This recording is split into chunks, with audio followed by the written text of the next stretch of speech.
Hi అండి, welcome to our channel. పచ్చళ్ళ season అయితే రానే వచ్చేసిందండి. ఇంకా మీరేం పచ్చళ్ళు పడుతున్నారు? మేమైతే ఇలా పాత చింతకాయ పచ్చడిని కొత్తగా అయితే పట్టేస్తున్నాము. ఏంటి పచ్చళ్ళ సీజన్ అంది అనుకుంటున్నారా? అందరికీ వేసవికాలం అయి ఉండొచ్చు. మన ఆంధ్ర వాళ్ళకి మాత్రం ఇది పచ్చళ్ళ కాలం అనే చెప్పాలి.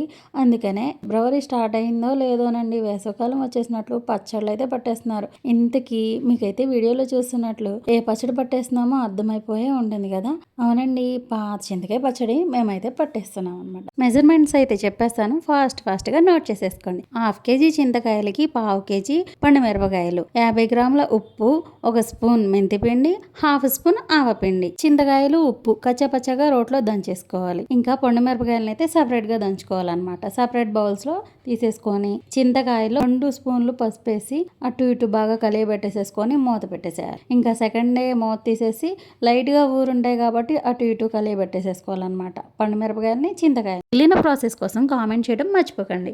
అలాగే ఈ వీడియో నచ్చితే లైక్ చేసి మన ఛానల్ కొత్తగా చూసిన వాళ్ళు సబ్స్క్రైబ్ చేసుకోండి. అప్పటి వరకు మన ఛానల్ పైన ఒక్కరినే ఉంచండి.